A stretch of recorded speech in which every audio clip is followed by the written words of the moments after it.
Greetings in the name of our Lord Jesus Christ.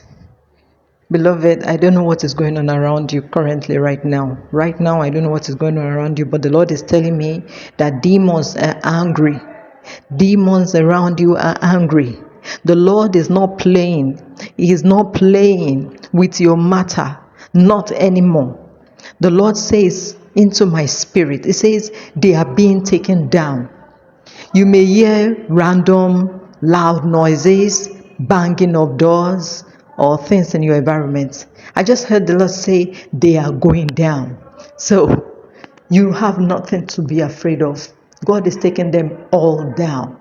God is taking them down. God has had enough of this oppression. God has had enough of them oppressing you, attacking you. The Lord says they are going down. Receive this message in the mighty name of our Lord Jesus Christ as the Lord continues to protect you in Jesus' name. Amen.